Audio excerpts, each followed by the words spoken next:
me sinto em casa. Eu sou nordestina, nasci em Pernambuco, mas pequenininha fui embora para São Paulo, com 9 meses. Então, eu tenho muita alegria toda vez que eu tenho oportunidade de voltar ao Nordeste. Nós vamos falar hoje sobre essa época tão maravilhosa que foi a época da Reforma. E antes de iniciar, eu gostaria de me apresentar um pouco para aqueles que não me conhecem. Eu sou licenciada em Estudos Sociais, bacharel e mestre em Teologia e pós-graduada em História do Cristianismo. Sempre foi minha paixão a história. Sempre gostei de pesquisar. Por 20 anos eu lecionei na Faculdade Teológica Batista de Campinas, em São Paulo. E toda vez que eu lecionava sobre reforma, eu sentia falta da ação feminina. Eu ficava pensando, a gente fala de Calvino, fala de Lutero, fala de Knox, fala de Zwingli, onde estão as mulheres? E aí comecei a pesquisar, e daí fui fazer mestrado já com o meu tema certo, que é o livro Uma Voz Feminina na Reforma. Esse foi dissertação de mestrado, mas eu peguei o gosto pela escrita. Aí escrevi também Uma Voz Feminina Calada pela Inquisição, em que eu conto sobre Idade Média, as dificuldades da época, as beguinas, que eram mulheres que se doaram no cuidado dos pobres, que elas tinham um sentimento, uma obrigação de ensinar aquele povo na língua do povo, que era proibido, porque a língua sacra era o latim. Então, elas se doavam e ensinavam na língua do povo. O terceiro livro foi Vozes Femininas no Início do Protestantismo Brasileiro. Este aqui foi gostoso de escrever, porque pesquisa na língua, na nossa língua, é outra coisa. Então, eu escrevi sobre a época do Império de Dom Pedro II, sobre escravidão, sobre o papel feminino. E, infelizmente, ou felizmente, não sei, ele está esgotado. Ele recebeu o Prêmio Areté, em 2015, de excelência na literatura cristã, e ele já está esgotado. E, por último, o que deveria ser o primeiro, na ordem cronológica, é o Vozes Femininas no Início do Cristianismo. As mártires, aquelas que caminhavam para a fogueira de cabeça erguida, com fé, com convicção, morrendo, mas não negavam sua fé. Elas diziam, eu sou cristã, e iam como se fosse para um dia de festa, enfrentar as feras, os gladiadores, mas iam como se fosse um dia de festa. Esse é o último livro que foi publicado esse ano. Eu tenho os 3 aí, trouxe poucos, porque a bagagem não permite muito, mas para os mais interessados, nós temos alguns livros à disposição. Bem, que época foi essa? A reitora falou que é a idade do Brasil. E realmente, foi nesta época. Tem Castro Alves, um grande poeta baiano, ele escreveu o livro América, e tem um trechinho dessa poesia que ele diz o seguinte: por uma fatalidade dessas que desce do além, o século que viu Colombo, viu Gutenberg também. Foi uma época de efervescência, de mudança. Saía da Idade Média, daquela idade de escuridão intelectual, religiosa, política, na sociedade, em que se viviam não eram castas, mas era quase casta, eram estamentos. A pessoa nascia numa classe social e dificilmente ela podia ter algum progresso na vida. E agora as portas se abrem para um novo mundo. E literalmente as portas se abrem para um novo mundo, que é a nossa América. Literalmente começam as grandes navegações, né? Então, o século no qual foi feita a imprensa, a palavra começa a ser divulgada, o povo sai daquela ignorância de não conseguir ter livros, ter material para ler, para estudar, e o Brasil também foi descoberto, a América foi descoberta. Brasil, eu falo amanhã, para quem se interessar, amanhã a gente continua. Hoje eu vou falar sobre essa época da Reforma. Pode passar? O contexto europeu no século XVI. O que acontece nessa época? Humanismo. Humanismo foi um movimento bom, interessante, e que tentava colocar o homem no centro, como diz a palavra, humanismo, valorização do homem. Aí o Renascimento, que era uma valorização da cultura, uma defesa da razão humana. Então, havia aí dois movimentos, nós temos Renascimento e Reforma, defendendo essa prisão, esse agrilhoamento da mente humana, e fala assim, não é assim, é a razão que deve imperar, não é credulidade, não é nada disso. Vamos voltar aos clássicos, vamos ler o que já foi escrito.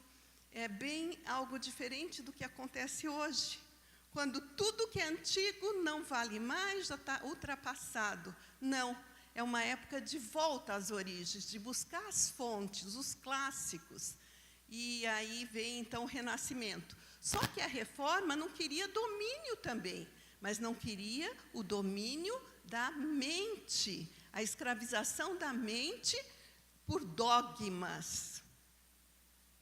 Não são dogmas de igreja nenhuma que deve prevalecer, mas a palavra de Deus, mas as Escrituras, mas a Bíblia Sagrada. Voltando às fontes, vamos valorizar o que foi escrito em grego, em hebraico, não vamos ficar só com o latim, o povo não entende o latim, nós precisamos de falar das coisas da religião em francês, em alemão, em italiano, em inglês, para que o povo possa entender e ser, então, edificado e ser abençoado. A época, então, da invenção da imprensa, quando nós temos milhares de Bíblias copiadas e traduzidas na língua do povo. Uma coisa muito interessante da Bíblia de Lutero, nessa época da Reforma, ele faz uma tradução, gente, que aqui demorou tanto para acontecer. Nós tivemos traduções para o português, mas recentemente, é coisa de talvez 50 anos, um pouco mais, nós tivemos a Bíblia chamada Bíblia na linguagem de hoje, que é uma Bíblia para o povo entender. A de Lutero, lá no século XVI, já foi uma Bíblia na linguagem de hoje. Foi uma Bíblia para o açougueiro entender, para a dona de casa entender, para o povo entender. Então, o Lutero dá uma contribuição enorme à cultura, à língua alemã, com a tradução dessa Bíblia dele. E época de imoralidade. O mundo, o que a gente estuda de história, nós percebemos que nós temos os altos e os baixos. Se nós pegarmos o início da era cristã, nós vamos ver o Império Romano de depravação, de lascívia, de comamos e bebamos que amanhã morreremos, em que o homem queria se esgotar nos prazeres, em que ele não tinha fidelidade a ninguém, em que os laços familiares não significavam nada. Uma época de queda. Aí nós temos o cristianismo, que traz uma nova moral àquele povo, que fala sobre família, que fala sobre valores de fé, de compromisso. E aí tem o alto, aí vem a Idade Média, domínio total da igreja na mente do pobre, que não sabia ler, não entendia nada. E depois chega, então, essa época de renascimento, de reforma, um alto. Vivia uma época de moralidade, de depravação, de valorização de instinto. O homem, gente, ele se bestializa. Nós somos animais, nós somos seres animais. Mas Deus nos cria animais racionais. Mas quando o homem eleva seus instintos, ele se bestializa. porque nós temos que ter nossa razão, nossa emoção e, por último, nossos instintos. Quando você coloca seus instintos e vai atrás do que te dá prazer em primeiro lugar, você se torna menos humano, mais animal. Então, época de homens violentos que não refreavam a sua concupiscência, não conseguiam refrear. Os homens da Renascença pareciam dizer: nosso reino é deste mundo. Uma mensagem totalmente oposta, né? A de Cristo. Nosso reino é deste mundo. Eles gostavam do luxo, da beleza das joias, dos tecidos, dos trajes, dos palácios, dos jardins e das mulheres. A terra parecia vasta e maravilhosa. A vida rica de possibilidades. Era o tempo das grandes viagens de descoberta. Vai se abrir a primeira bolsa, os capitalistas começam a especular, e não muito diferente do que existe hoje, já pegam os bens das economias das pessoas de condição mais simples, mais baixa, para se enriquecer, e não muito diferente do que existe hoje, cardeais entram em Roma com as mulas, jumentos carregados de ouro para comprar o cargo de Papa. Então, tudo isso que vocês ouvem falar, mala de dinheiro, tanta coisa, olha, em 1500 já havia essa prática tão desonesta, tão funesta, né? Repleta de metais preciosos. A Espanha vai importar peso de ouro mercadorias francesas. Os franceses, eles estão com o rei renascentista e estão orgulhosos desse rei, que era robusto, sensual e generoso, Francisco I, que vai dar uma magnitude à coroa da França que nunca tivera antes.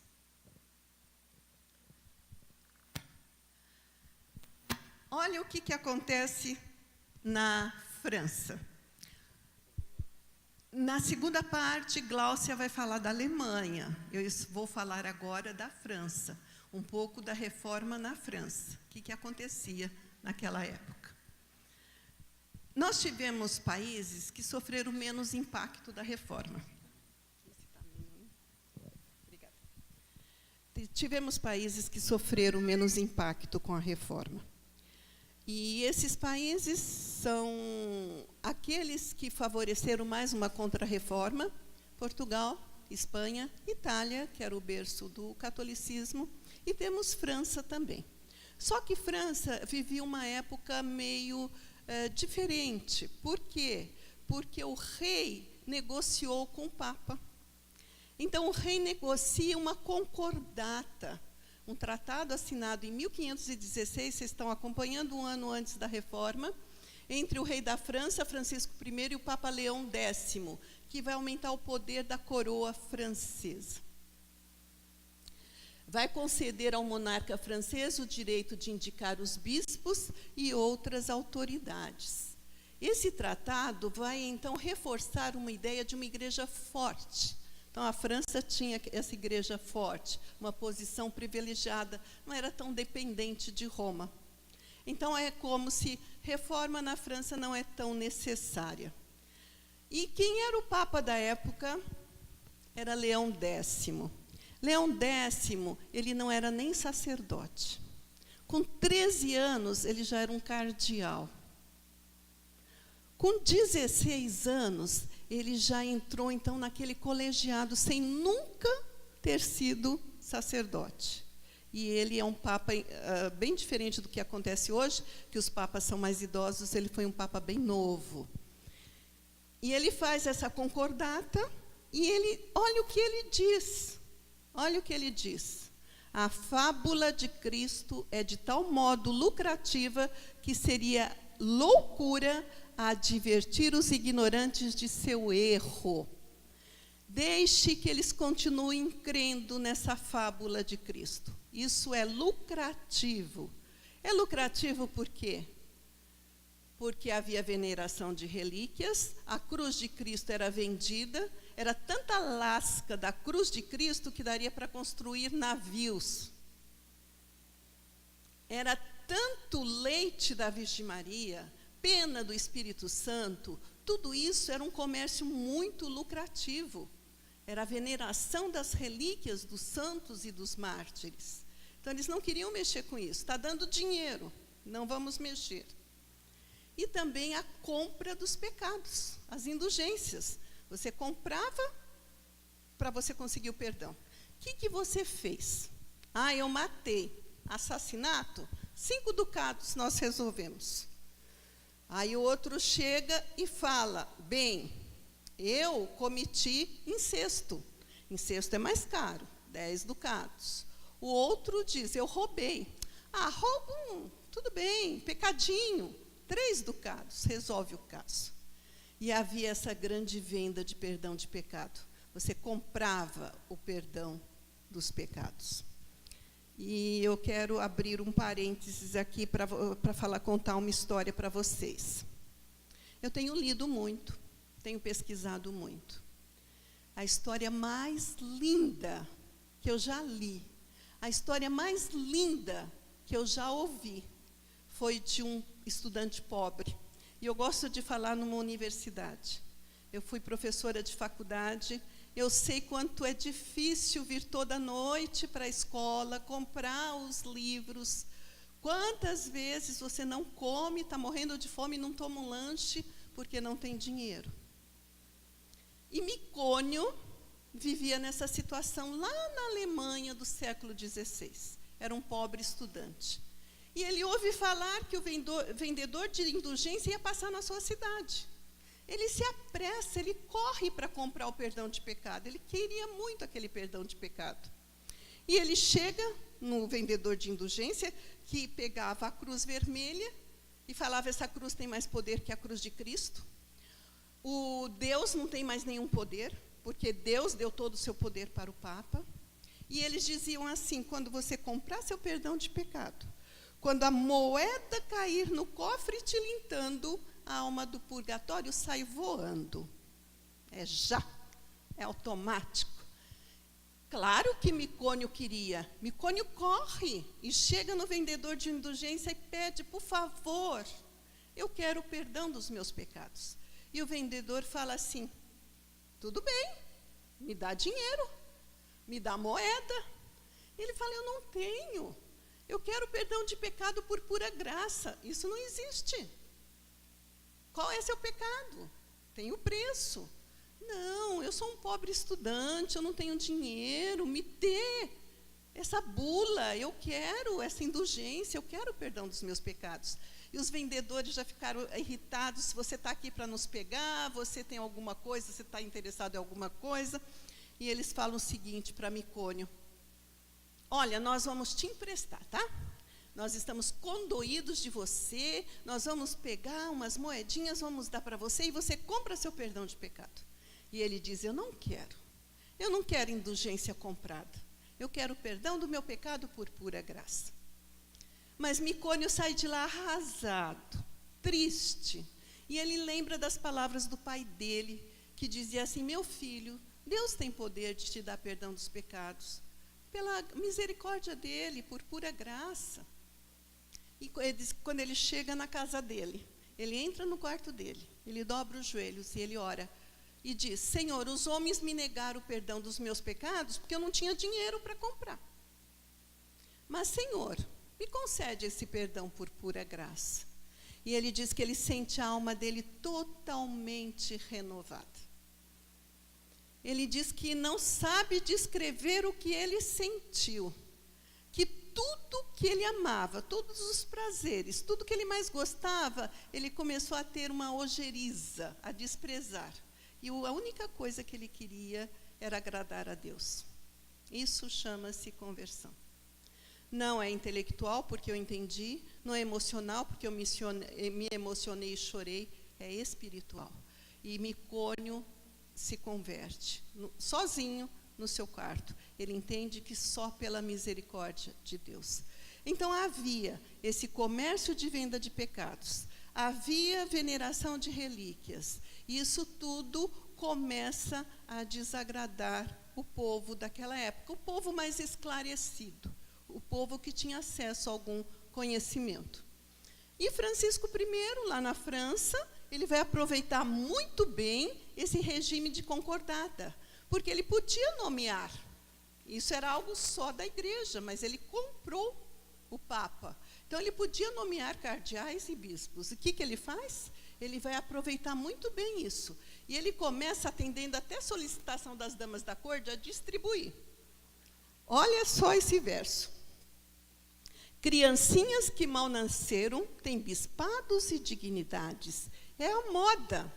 Basta ser bem prebendadas. Prebenda era exatamente esse dinheiro que era dado para a compra dos cargos, sem dizer em missas, horas, vésperas ou salmos. Na corte de Francisco, bispados e abadias eram artigos de comércio, tal como eram em Veneza pimenta e canela. Então, se comerciava a questão da fé. Os pontífices do Renascimento estavam longe de dar exemplo de bom costume. Na França, as riquezas do clero suscitavam a inveja de uma nobreza empobrecida pelas guerras e de uma burguesia ávida de bens materiais. O que acontece? Essa concordata de Bolonha vai aumentar esse mal-estar.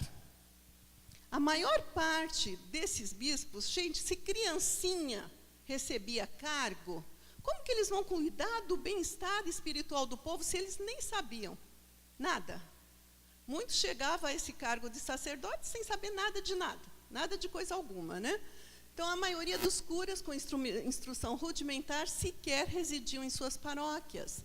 A fé cristã diminuíra e a licenciosidade contribuíam para agravar a situação. Impunha-se uma reforma. Por isso que acontece a reforma. A necessidade da reforma é porque havia carência espiritual. Acontece reforma, acontece avivamento, aconteceu o cristianismo no século I, até a própria carência do ser humano, que está cansado de coisas erradas, de desonestidade, e quer algo mais. Então, impunha-se a reforma. Pode passar. A reforma tem 5 postulados, 5 que nós chamamos de solas. Solas é somente. Só as Escrituras são a palavra de Deus. Só a fé salva. Não é obra, não é penitência, não é compra de indulgência, não é nada. Não é flagelo, não é peregrinação, é só a fé. E só pela graça de Deus, só Ele tem poder. Né? Nenhum ser humano tem poder, somente Deus. Poder pertence a Deus, não ao homem. Só a graça de Deus, só pela graça. Só Jesus Cristo é o Salvador, só Ele é o mediador entre Deus e os homens. E só Deus é digno de glória. Essa questão de só Cristo é o mediador é uma coisa que vai mexer muito. Por quê? Porque existe um sacerdotalismo, uma intermediação entre o homem e Deus, que é de uma pessoa humana, que vai absolver pecado, e essa pessoa é tão pecadora quanto a gente, às vezes até mais. Então, a reforma resgata nada mais, nada menos do que a Bíblia já afirmava no século I. Passam-se 15 anos para ser resgatado isso. É só as Escrituras, é só a fé, é só a graça. É só Cristo que salva. E é só pela graça. É só a Deus que é devida a glória. Nenhum ser humano deve ser honrado, somente Deus. O que acontece na França? Na França, a França é um país que eles gostam muito. O rei, como eu falei, Francisco I, era erudito. A irmã dele, Margarida de Navarra, que eu vou falar depois, também. Então, eles gostavam muito do saber. Parece aquela sede. Agora nós vamos ler. E vão estudar hebraico, e vão estudar grego. Misericórdia. Gente, eu fiz teologia.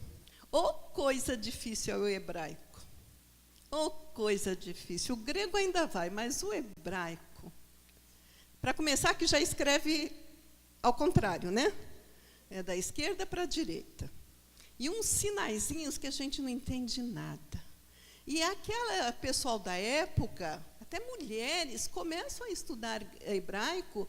Tal era a sede de entender, mas o que é de fato a verdade? O que foi escrito? O que foi pregado por Jesus? Então, esses humanistas, eles estavam entristecidos com essa corrupção na igreja, eles se preocupavam com essa situação espiritual do povo e sonhavam com uma renovação dessa mentalidade. E eles queriam uma reforma da igreja, mas feita pela própria igreja, assim como Lutero. Lutero não queria separação. Ele não queria ser o líder dos protestantes. Ele não queria ser líder dos luteranos. O Wesley, século XVIII, ele não queria se separar da igreja dele. Ele não queria ser o fundador do metodismo. E por aí vai. São homens tementes a Deus, que amam a Deus e veem coisas erradas na sua igreja e querem mudança. Mas eles querem purificar a sua igreja. E nós temos o Jacques Lefebvre, que é responsável pela tradução francesa da Bíblia.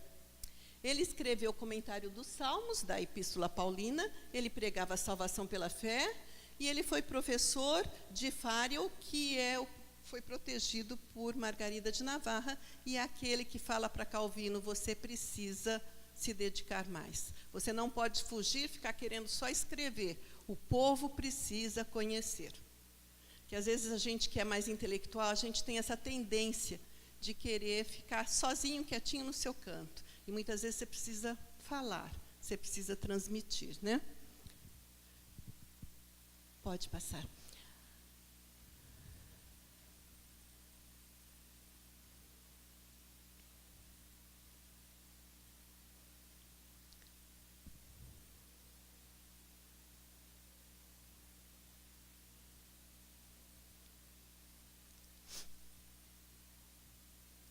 Olha só o que ele vai dizer.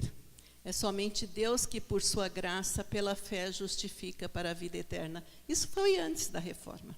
Foi na França. Não foi na Alemanha. Mas antes ele já diz isso. E todos eles eram criados crendo nas mesmas coisas. Os protestantes foram criados crendo aquilo. Assim como os primeiros cristãos foram criados no judaísmo.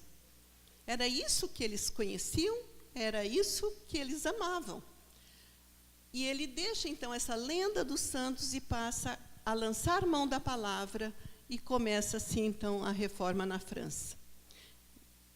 Quando Lutero ainda não tinha causado impressão no mundo, Zwinglio ainda não tinha começado a estudar a palavra, Paris e a França já estavam ouvindo os ensinamentos das verdades vitais, de onde a reforma devia surgir. Paris, como na Alemanha, como na Suíça, o que aconteceu? A reforma ela é precedida de um renascimento, de uma volta às fontes, de um renascimento das letras. Mas, infelizmente, ali na França, essas mãos que traduzem a Bíblia, essas pessoas que descobrem a salvação pela fé, não tiveram, de repente, um temperamento firme como teve Lutero. E não conseguiram fazer a reforma. Elas fraquejaram e a reforma não vai além. Na Alemanha, Lutero rompe com a Igreja Católica. Na França, Calvino é perseguido, não fica na França, ele tem que fugir. E então a França passa meio que de largo, tão perto, mas não consegue. Somente alguns núcleos huguenotes, somente alguns discípulos ficam ali, e depois com tremendas guerras religiosas que acontecem por conta da religião. Vamos continuar. O que acontece? Falando um pouco do Calvino, o reitor da Sorbonne, que era a faculdade de teologia da época, profere um discurso sobre o Sermão da Montanha, que foi considerado pouco ortodoxo. E falaram, quem foi que escreveu esse sermão? Suspeita-se que foi Calvino. E aí Calvino é banido da França, ele é perseguido, ele tem que fugir, igual a história de Paulo, ele desce por lençóis da janela e foge. E lá na corte de Margarida ele encontra Lefebvre, aquele que traduziu a Bíblia, e eles criam um vínculo. E eles, então, Lefebvre vê em Calvino alguém que seria um grande homem. O trecho do discurso contra os teólogos tradicionais, eles ensinam exatamente nada sobre a fé. É o trecho desse discurso que foi considerado pouco ortodoxo. Eles não ensinam nada sobre a fé, eles não ensinam nada do amor de Deus, eles não ensinam nada da remissão da graça, nada de justificação, eles pervertem e minam tudo por suas leis e sofismas. Peço aos que estão aqui presentes que não tolere por mais tempo essas heresias e abusos. É interessante, gente, eu lembro do meu pai falando, herege é sempre o outro. Se eu sou uma coisa, o outro é herege, não é? Sempre é o outro. Aí um acusa o outro de herege. Não, você é um herege, não, você que é, porque não concorda com o que você pensa. Mas, diante do que diz a palavra de Deus, eles estão dizendo, quem não fala nada de Deus, quem não fala nada de Cristo, quem não fala nada da graça, alguma coisa está errada, né? 2 personagens da nobreza vão participar e determinar sobre aquela causa da reforma. Francisco I, Margarida de Navarra. Quando crianças, eles cresceram ali na corte. Ele era herdeiro do trono. E eles crescem na corte mais corrompida da Europa naquele tempo. Quem tiver curiosidade de comprar meu livro vai ver alguns detalhes sobre essa imoralidade que havia lá.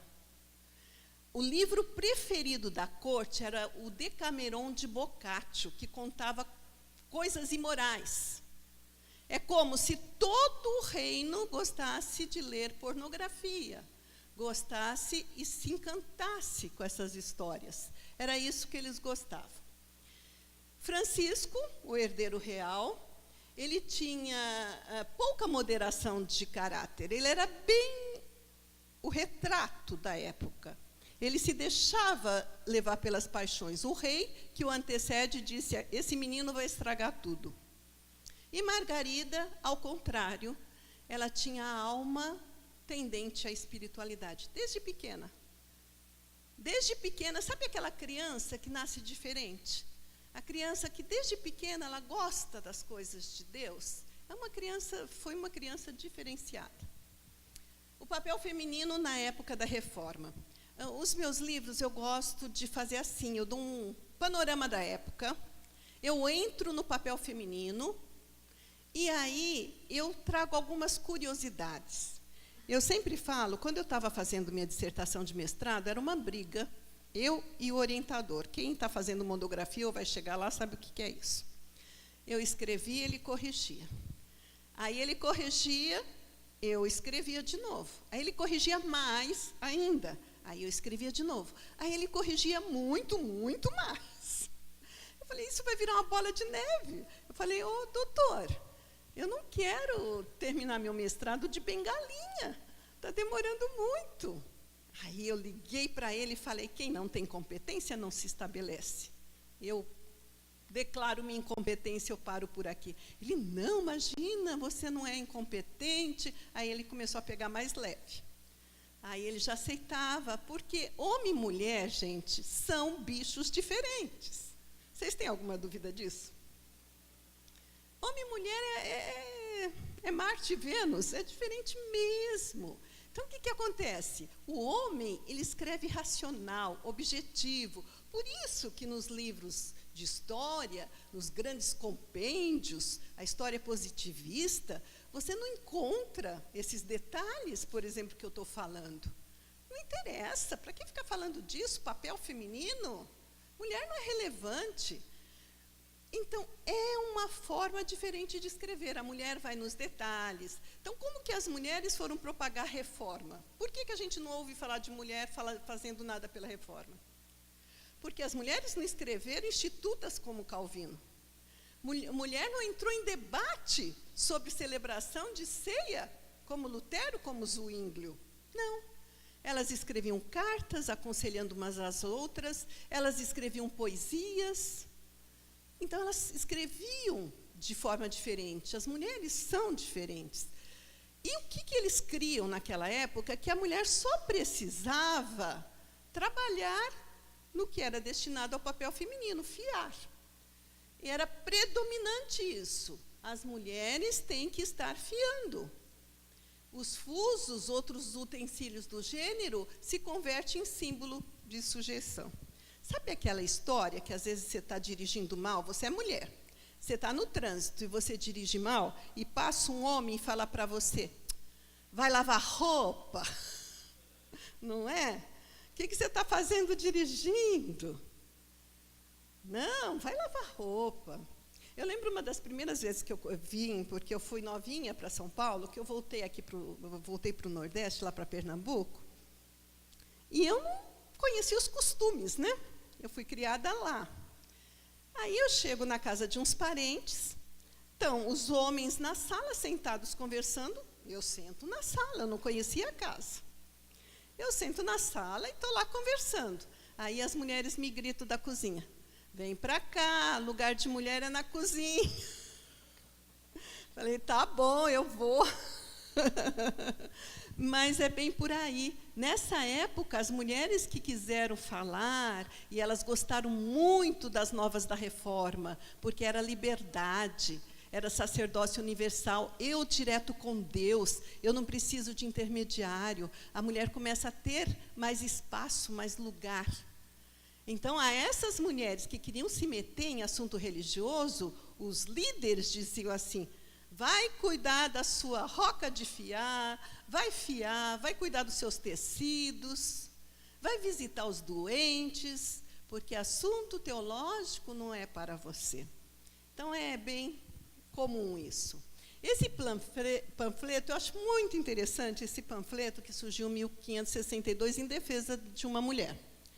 Vocês estão falando que basta para a salvação de uma mulher que ela faça seu trabalho de casa, costure e fie? Qual é o uso das palavras de Cristo para ela? Vocês mandem as aranhas para o céu, porque as aranhas fiam muito bem. É uma crítica muito interessante. Então, se é para fiar bem, quem fia bem é a aranha. Então, manda a aranha para o céu. A mulher não precisa, né? É por aí. As mulheres do século XVI, elas deviam possuir, visualizem isso. Amanhã nós vamos falar de Brasil, século XVIII, século XIX. E nós vamos ver igualzinho, 3 séculos depois, igualzinho. As mulheres deviam possuir as qualidades de silêncio, de castidade, de obediência ao marido e amor aos filhos. Elas não tinham destaque por elas mesmas. Elas não tinham voz pública. A admoestação social e religiosa é de que elas deviam estar caladas. Não deviam se envolver em assuntos religiosos. É interessante isso que eu falei para vocês, aparece aqui agora. Uma doutora Karine, é tudo, sabe, metida.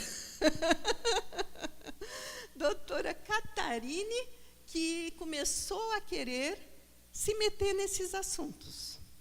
E começou a escrever panfletos divulgando as ideias da reforma. Então, os líderes falaram assim, concentre-se em sua máquina de fiar e no amparo aos doentes, ao invés de se engajar em conflitos teológicos que pertenciam, na realidade, à liderança da igreja.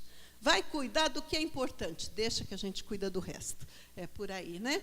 Mas essa Catarina Zell, ela era uma mulher muito sensível à necessidade. A mulher, ela é amorosa, então, coisas que os líderes religiosos não estavam enxergando, ela enxergava e ela agia. E ela ficou indignada, porque eles falaram para ela, você está perturbando a paz da igreja, você está se intrometendo, você quer usurpar o poder. Então, ela disse, eu sou uma perturbadora da paz, eu sou perturbadora da minha própria paz. Vocês chamam isso de paz? A perturbadora que, ao invés de gastar seu tempo em divertimentos frívolos, visitou os infestados pela praga, realizou enterros. Eu tenho visitado os presos sob sentença de morte. Eu passo muitas vezes 3 dias e 3 noites sem dormir, sem comer.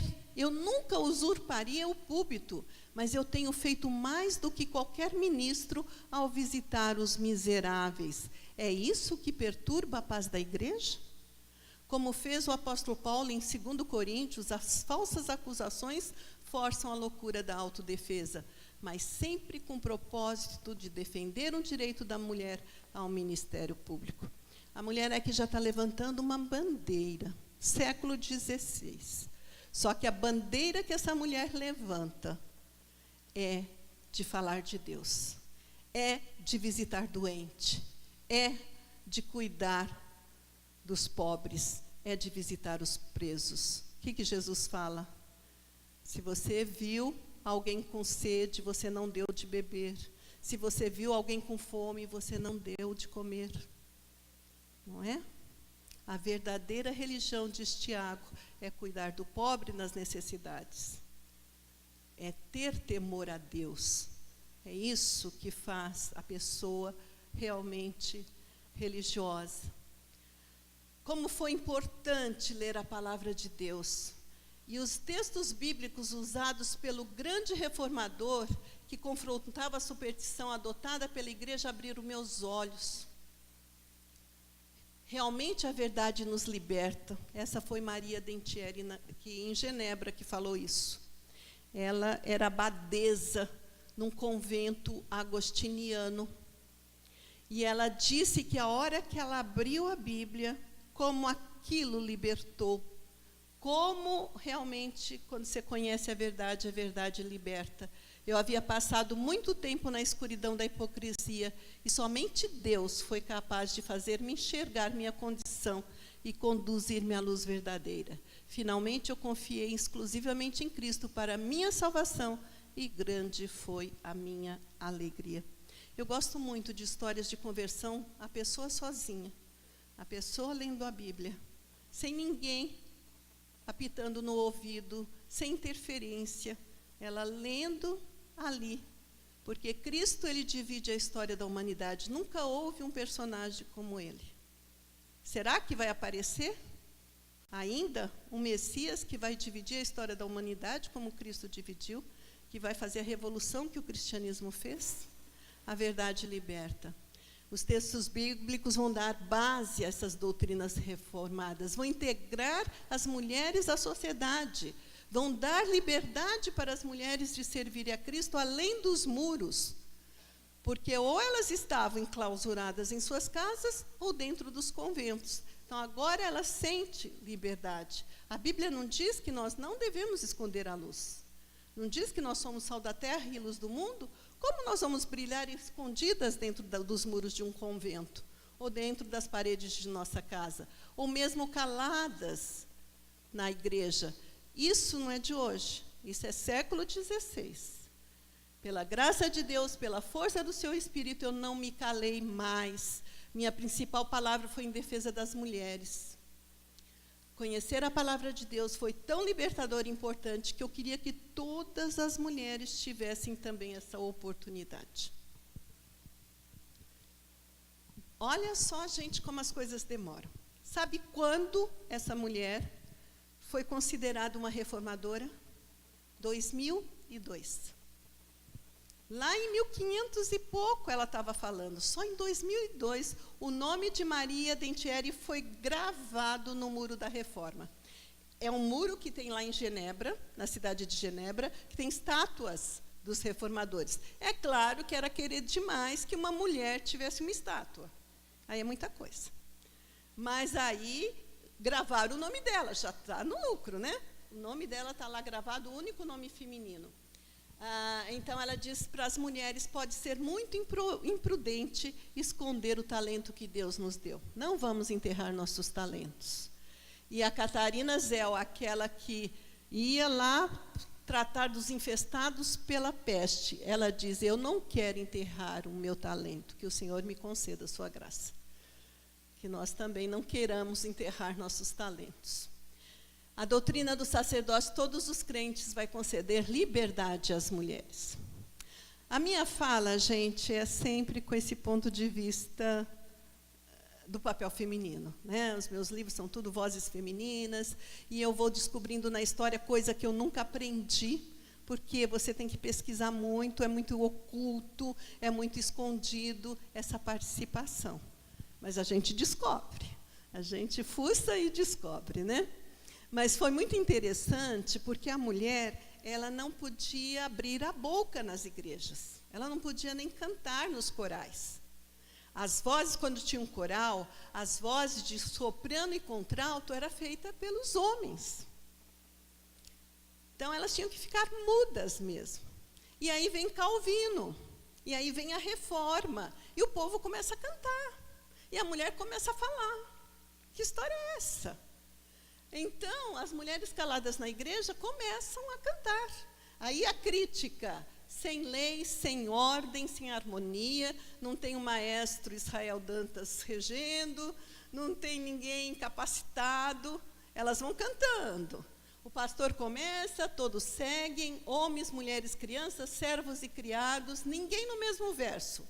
As donzelas de belas vozes soltam seus zumbidos e trinados, para que os jovens se sintam certos de ouvir.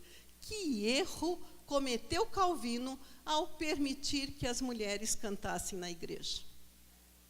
Por que que ele fez isso? Mas as mulheres não acharam ruim. Tão gostoso cantar, não é? Tão gostoso.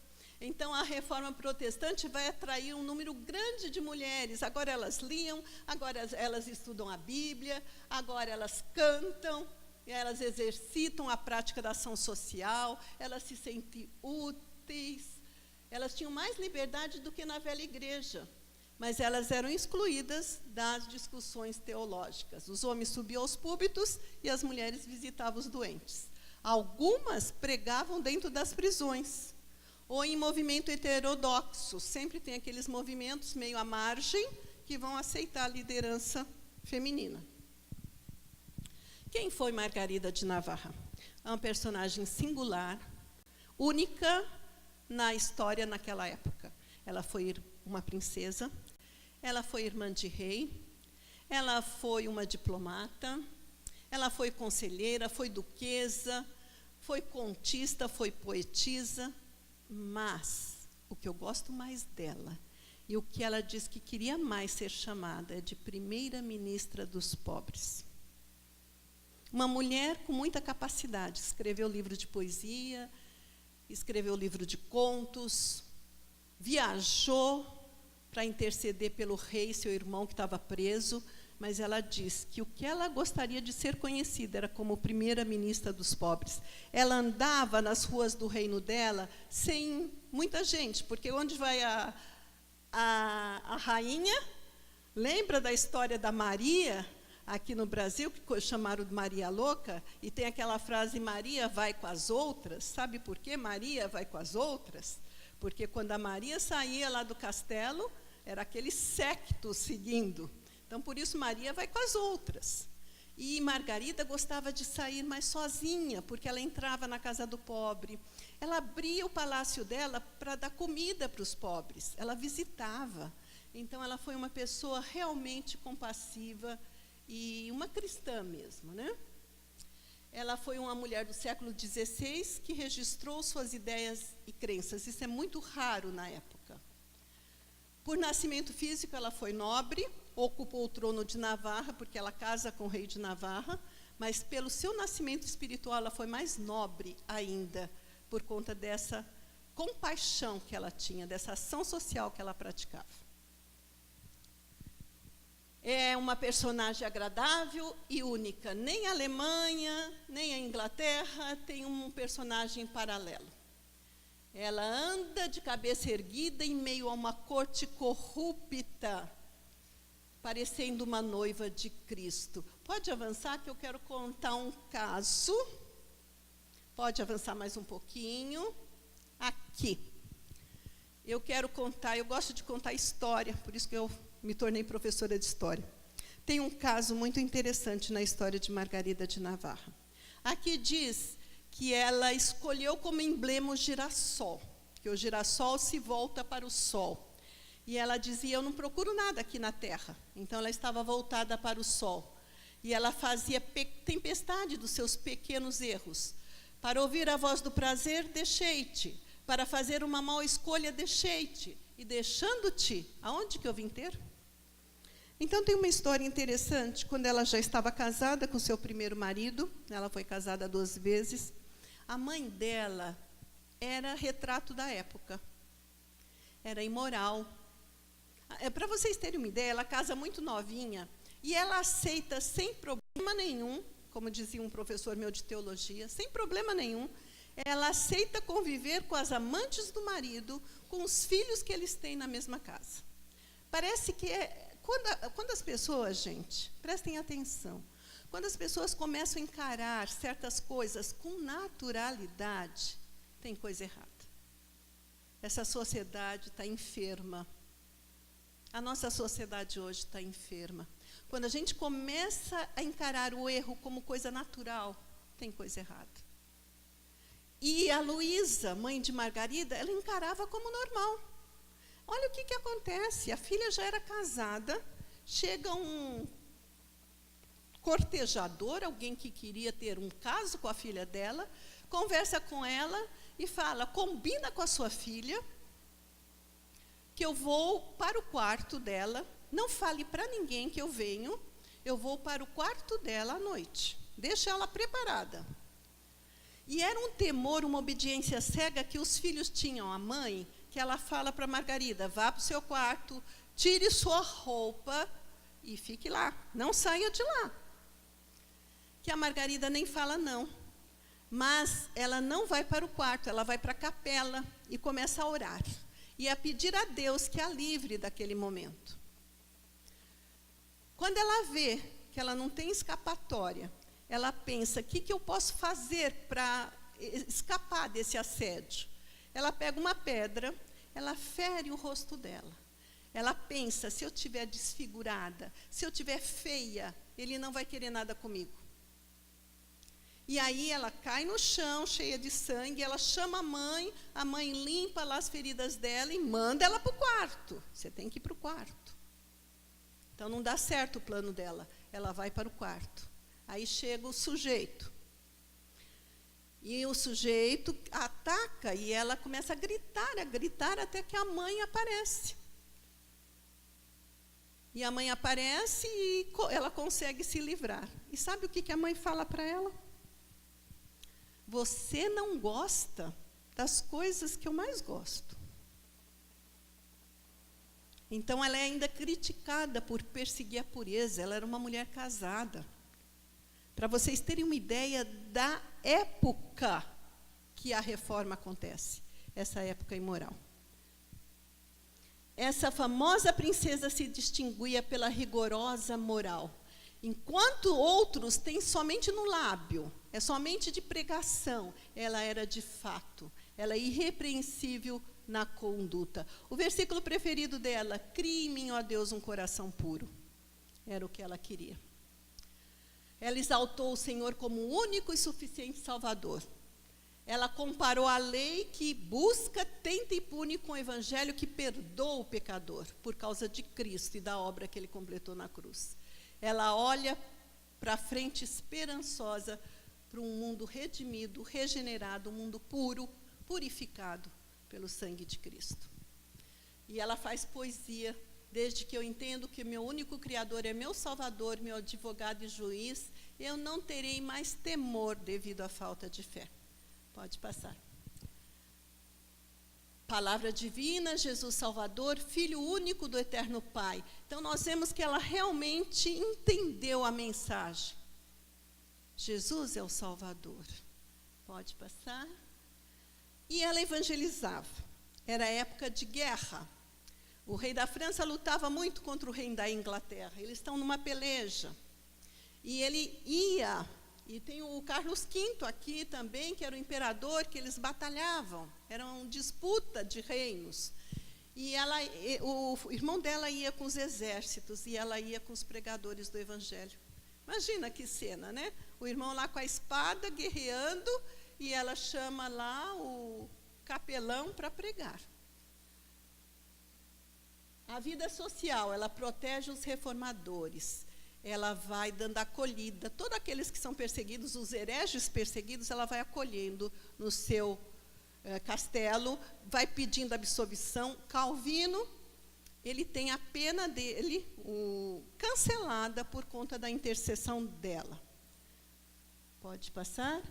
E isso é a maior, vamos dizer assim, virtude que ela apresenta, esse perfume da caridade. Ela dividia seus bens com os pobres, conversava com eles sobre o amor de Deus.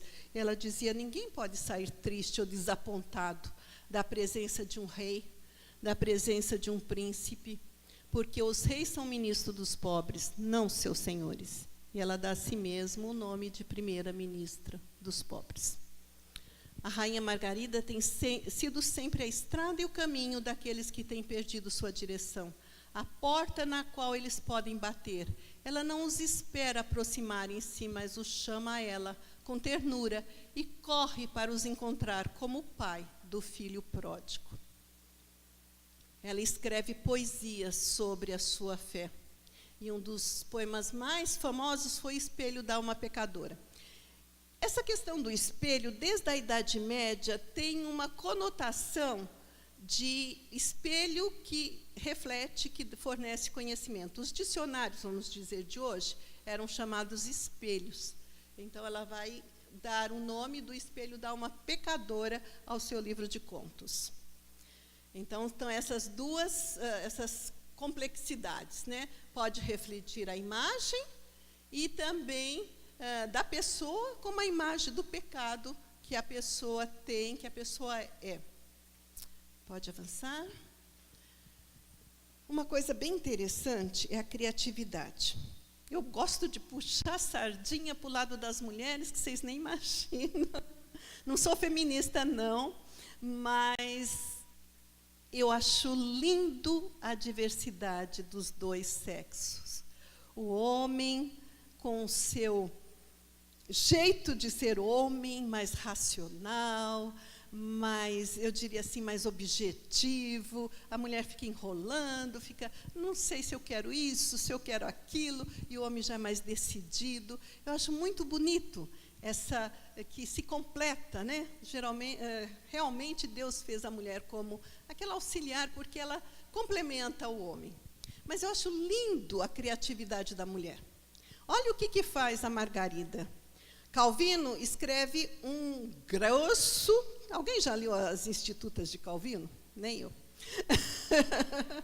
Um livro grosso, imenso, de teologia. Sabe o que a Margarida escreve? Contos imorais. E ela é criticada por isso. Nossa, uma pessoa tão virtuosa, que feriu o rosto para não pecar, para não trair o marido, escrevendo contos imorais. O que é isso? Sabe o que é, gente? Como é que você conquista a pessoa? A moda na França, naquela época, era a leitura do Decameron de Boccaccio, que eram contos imorais. Ela pensou, eu vou escrever o Decameron, porque o Decameron de Boccaccio é da Itália, corte italiana. Ela diz, eu vou escrever o Decameron da corte francesa. Eu quero que o meu povo leia. Mas por que ela queria que o povo dela lesse contos imorais? Porque no meio desses contos ela ia dar uma mensagem de moral. Igual aquelas fábulas de Esopo, né? Que a criança lia e tinha uma lição de moral. E o que ela faz? Ela começa a denunciar os franciscanos. Os franciscanos eram monges que usam aqueles 3 cordões, né, aquele cinto que é castidade, obediência e pobreza. Castidade, obediência e pobreza. E eles, geralmente, os agostinianos, os beneditinos, todos os outros ficavam encerrados nos mosteiros. Os franciscanos viajavam, eram interinos, vamos dizer assim, itinerantes. Eles viajavam e se hospedavam na casa das pessoas. E ela conta uma história, pode avançar. aí essa história sobre o confessor, que era um perigo nas casas. Né? A Margarida vai expor esses perigos do celibato sacerdotal. No reino dela, os líderes religiosos casam, não tem o celibato. Pode avançar. Então, esse é o valor do Heptameron. Você lê esse livro como se fosse uma leitura, como que era a vida naquela época. Pode avançar. Esse conto aqui. Olha só essa história, gente. Uma mulher deu à luz um filho, estava de resguardo. Quando o confessor chegava na casa, era a única voz de autoridade que eles tinham. Qualquer dúvida, eles perguntavam para esse franciscano, para esse confessor. Então, eles perguntaram, o marido chegou para o franciscano e perguntou: padre, quando que eu posso ter relações com a minha mulher? Ela deu à luz a criança e eu quero ter relações com ela. E ele diz: mas você pode hoje mesmo.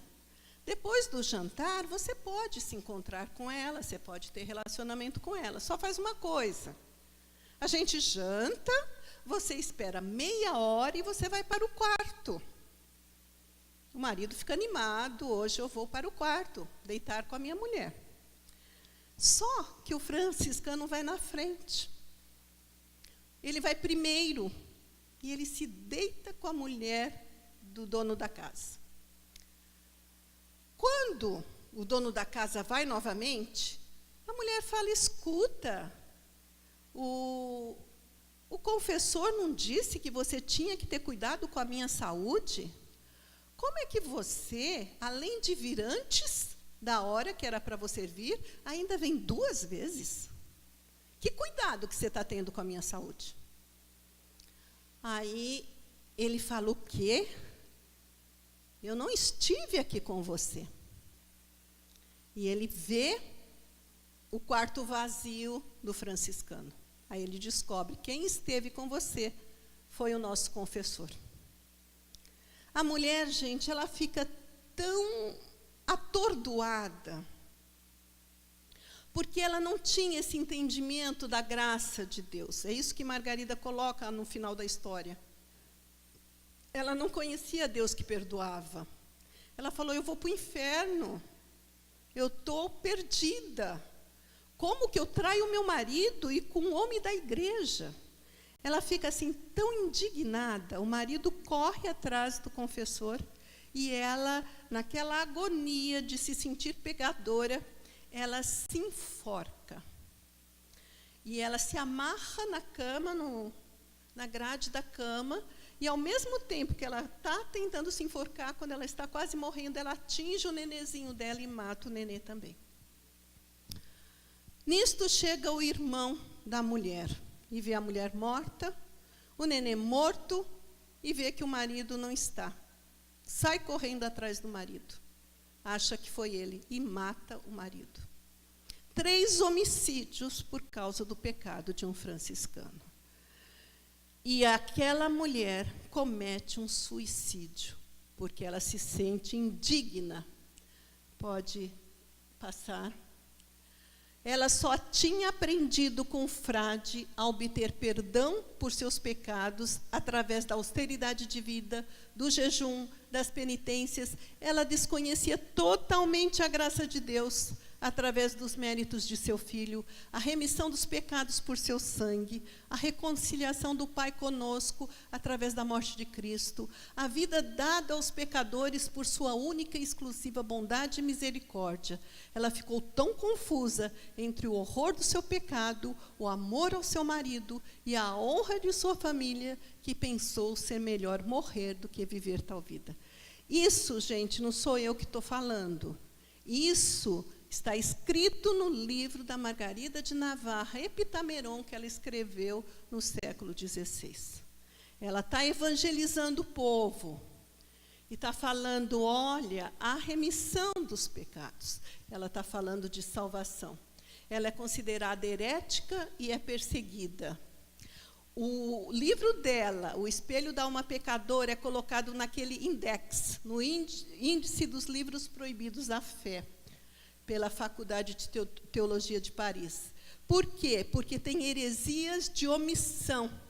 Eles dizem, você não escreveu nada errado, mas você não cita coisas importantes para a igreja. Você não fala de devoção dos santos, você não fala de purgatório, então esse é um livro herético. E aí a Margarida enfrenta a morte. E ela ora, Senhor, quando virá o dia tão desejado, em que por amor a vós serei atraída, esse dia de núpcias demora tanto, que nenhum bem nem honra me contenta. Enxugai os tristes olhos, encerrai o longo sofrer, e concedei-me de boa vontade um doce morrer. Alguém quer um doce morrer? Uma vez, um pastor pregou na nossa igreja. E ele perguntou para a plateia, quem quer ir para o céu? Todo mundo levantou a mão. Aí ele perguntou, quem quer ir para o céu hoje?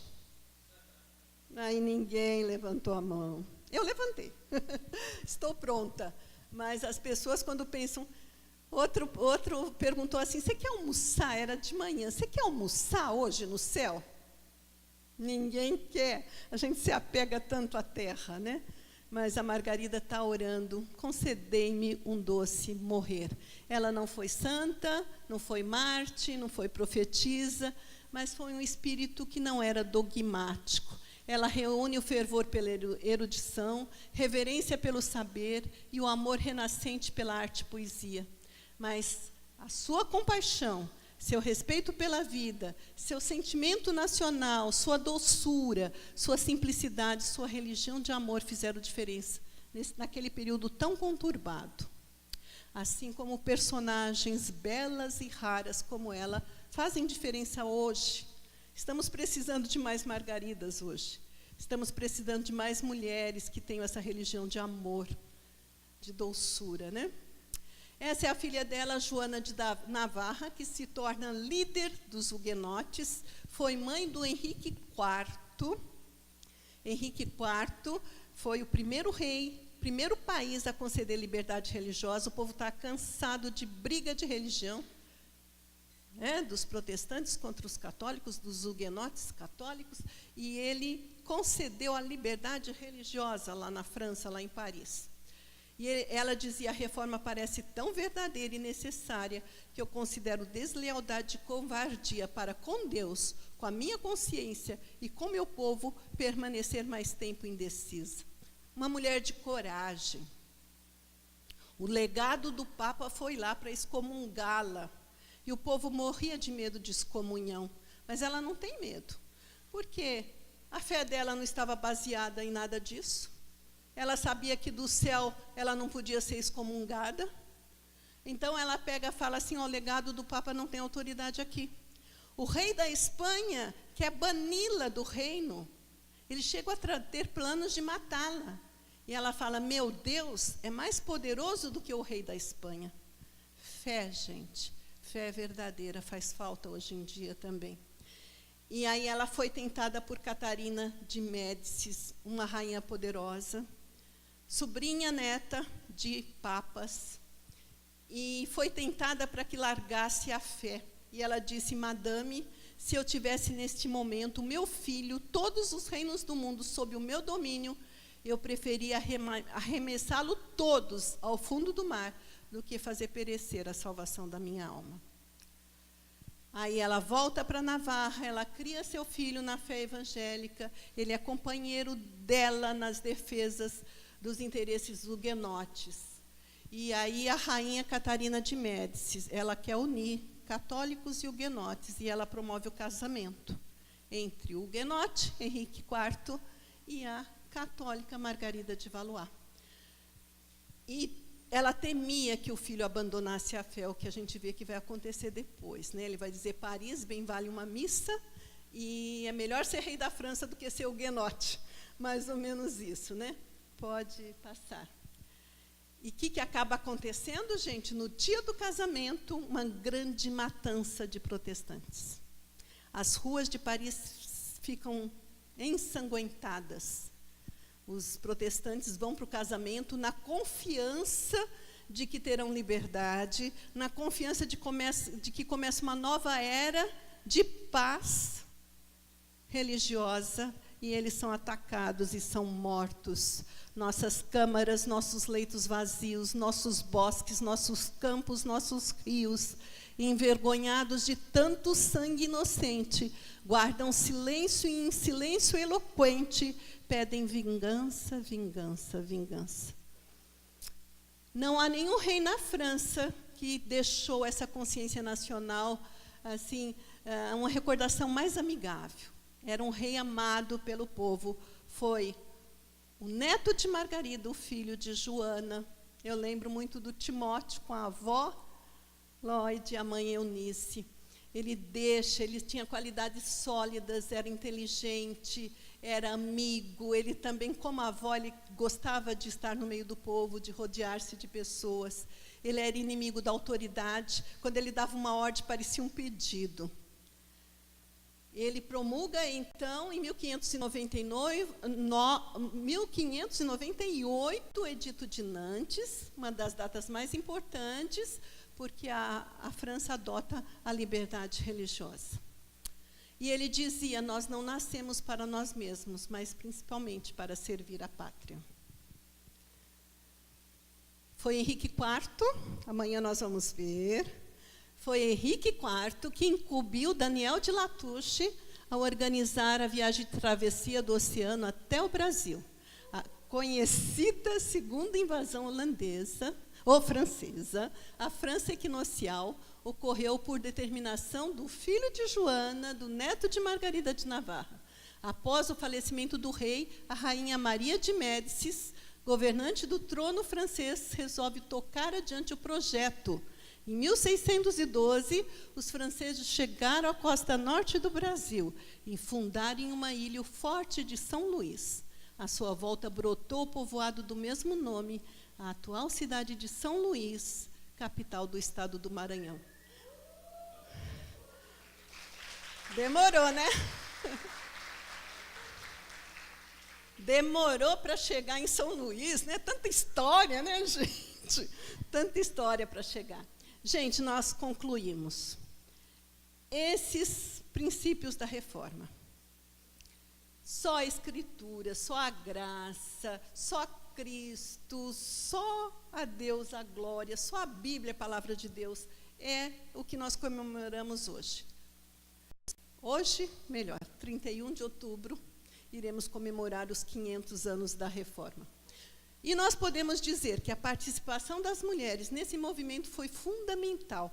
Mesmo que elas não tivessem aquela voz ativa, mesmo que elas não tivessem escrito institutas, elas tiveram intelectualidade, discernimento para abraçar essas novas ideias, para ler a Bíblia, para se alegrar com a descoberta da salvação pela fé. Gente, num mundo tão difícil de viver, com desemprego, com corrupção, com violência, com tanta coisa ruim que acontece, que você não sabe, se você saindo daqui, o que vai te acontecer.